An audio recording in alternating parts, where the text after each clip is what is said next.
Yuck. Check that out.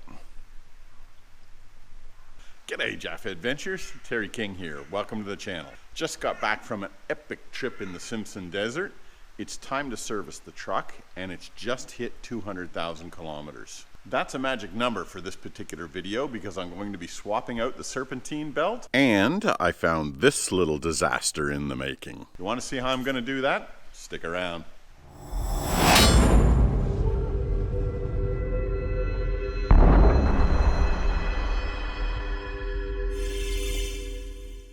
First things first, however, I've got the intercooler guard pulled off and I've got this front radiator guard pulled off, and I've got to clean this motor down before I start servicing it.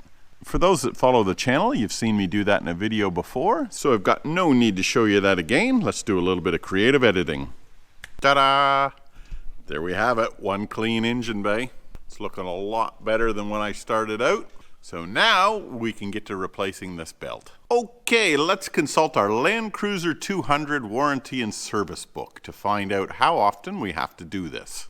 In section 2 of this most prestigious of documents, we can see here that we've got drive belts and a whole bunch of I's. Every 10,000 kilometers, there's an I. What's I stand for? I stands for inspect. Even when we go into our additional maintenance schedule, which is the one you look at when you use your vehicle in extreme conditions, Mr. Toyota says, inspect, no replacing. So the way I read that is, you continue to inspect that belt until you find that it's wearing or getting faulty, then you replace it. Now that is just not good enough for me. And the reason for that is, how actually do you inspect that belt without pulling the bloody thing off? You can't really get down in there very well, and when you do get down in there with your hands, the best that you can do is sort of twist it onto its side. And the way that I was taught to inspect belts is you take the belt and you fold it backwards, or you fold it inverse from the way that it runs around the pulleys. And when you do that, sometimes you can see cracks in the belt, which would tell you that that belt's starting to wear. You can't actually do that when that belt is in situ. So you can do one of two things. Every service you can lie to yourself and say, yep, I've inspected that belt, by turning it on its edge like that, because that's all you can do. I guess you could pull the belt off, but I don't know anybody that does that to inspect the belt. You could leave the belt on there until it does fail, but that's an idiot's way to manage maintenance. Or you could do the right thing and you could replace it at regularly scheduled intervals. Every 100,000 kilometers, I will replace that belt. I will inspect it every service by turning it on edge, but as I said, that's really a bit of a wank. You really want to have some confidence that your vehicle isn't going to let you down when you're in those extreme conditions. And the only way for me that you can gain that confidence is to make sure that I'm regularly servicing the vehicle and I'm replacing wear parts on a regular basis. I think 100,000 kilometers for a belt that costs $85 is a pretty fair trade-off. There's my docket for the purchase of my belt. That is a genuine one. And as you can see, that sucker cost me $75, including GST, it's $83.12. Now I have gone with a genuine belt, and there are certain items that I will only replace with the genuine item, belts being one of them. I know your Daycos and your Gates belts are pretty good quality, but they have let me down from time to time in the past, and I've never had a genuine product let me down. So in this particular instance, it's genuine for me. And there's the part number for this belt if anybody is interested. Now I've got my old belt out of my spares box, and this is the other thing that you'll need. What I've done is I have printed out the route of the belt, and I've glued that to the spare belt. So I know exactly how that belt is routed. We've got our idler pulley, we've got a tensioner, we've got the alternator, we've got the crank, we've got the fan pulley, we've got the air conditioning pulley, and we've got our water pump. So that's the route of the belt. If I was to pull that belt off and I didn't have this route, it'd be a little bit of a mind, you know what, for me to be able to remember how that went back on. Okay, I know this is going to be a little bit tricky to see, but this pulley here is your tensioner pulley. You want to get a 14mm socket on that, and you want a reasonably long breaker bar, and you simply move your breaker bar, and it moves the tensioner and then releases the tension on the belt itself. Once you've done that, then you can start to peel the belt off the pulleys. It's a little bit tricky because there's not a lot of room to work with in there, as you can see. I'm sure this isn't making for riveting video because you can't see in here very well. There, after a wee bit of fighting, we've got the belt. The other thing I'll do is I'll take my old belt and my new belt and I'll just stretch them out beside one another, just to make sure they're the same belt, because I don't want to go fighting getting this new sucker on all of those pulleys only to find out that it's an inch too short. But you say Mr. Toyota would never give me the wrong part number, would they? Yeah, sure. All right, those stretched out are identical, so I'm pretty comfortable they've given me the right belt. Now, one final task before you go and put that new belt back on is you want to spin each one of these tensioners, idler pulleys and pulleys for the vehicle, and make sure that the bearings in those are okay. So that's our air conditioning pulley there. And if we're wiggling that back and forth and spinning it, that's good. There's no grinding, or that feels nice and tight. So we'll spin our water pump pulley here. That feels good. There's no grinding. It's nice and tight. If I try and flex it back and forth, there's no movement in it. Down here to the air conditioning pulley on the bottom, that feels good as well. To our fan, excellent, that feels good. We obviously can't spin the crank. To our idler pulley and our tensioner. Now I'm spinning that tensioner. It's got some slop in it, front to back.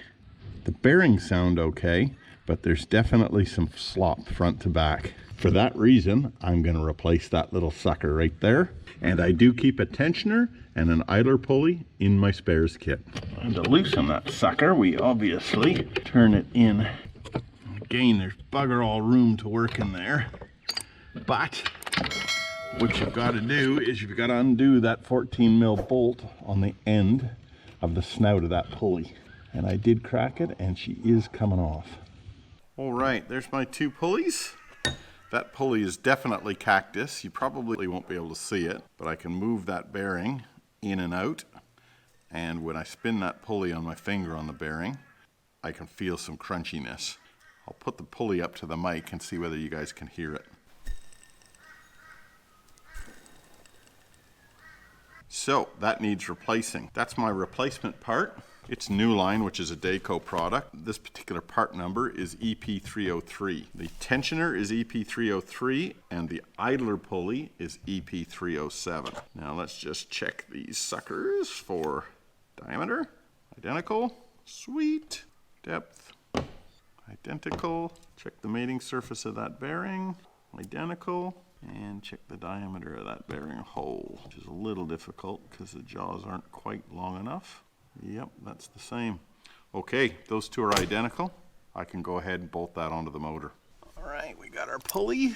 We got our bolt. Let's get this show on the road.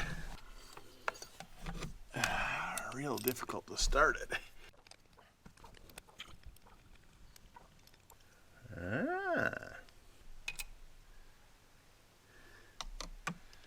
Now look at that, eh? There's a nut on the back side of that pulley. That is going to complicate things significantly. Now it does feel like it fits in a hex, which is great. But now I got to get both hands down there. So slip our pulley on. Then I've got to put finger behind to hold the nut in place. And the other hand in there to put the bolt in place. And I've got chunky hands. I even got to take my watch off to get it down there. I can't get both my hands in there, so maybe I can get a screwdriver on the back side to hold the nut in place. Come on, baby, just start for me. Sweet! It started for me. All right, let's crank her down. Okay, now I got to wedge something in so that that pulley doesn't depress all the way, and I can tension the bolt. Ugh. Okay, gotcha. Now, we'll give that pulley a spin, make sure it's not fouling on anything. Sweet. Okay, all the rest of those pulleys feel really good, so I'm comfortable with that. Time to install our belt. All right, we'll start with the crank pulley, which is the bottom one and the largest one. Okay, we're around the crank pulley. Excellent, now it's come off the crank pulley.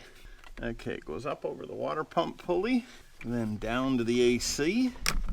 Okay, I've got that belt around every pulley now, except for the water pump, which is up at the top here. Next step, I'll get the breaker bar on that tensioner, move the tensioner, and hopefully I'll be able to stretch that belt over onto that water pump pulley. Let's give it a crack. All right, I got that tensioner collapsed all the way.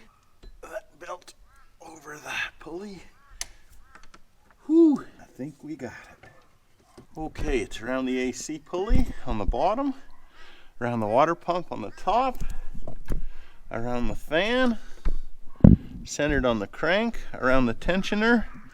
The alternator looks good, and that idler pulley looks good as well. I think we're ready to kick it in the guts.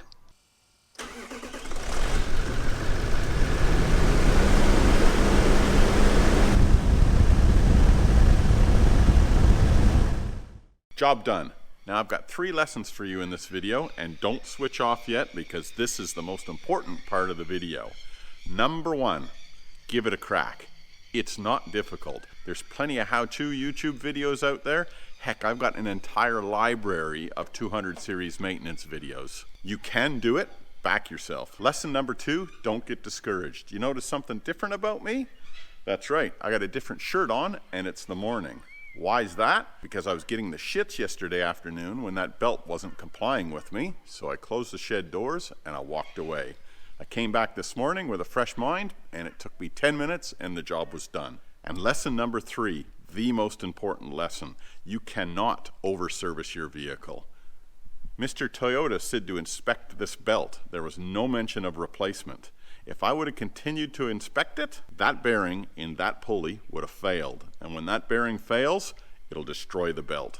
An inspection of the belt would never pick up a faulty bearing in a pulley. So specific to the Serpentine belts, my recommendation would be to replace this sucker every 100,000 kilometers. And when you do, inspect those pulleys because you never know what you'll find. I've got 200,000 kilometers on that. That's a genuine pulley. That was about to fail. If your car's got 200 plus on it, you've never changed a belt, and you've never inspected these pulleys, I'd be popping the bonnet and doing it. Now it's time to test that intercooler and pull it off and give it a clean. That's a video for another day. Thanks for watching, everybody. Keep your shiny side up. Bye now.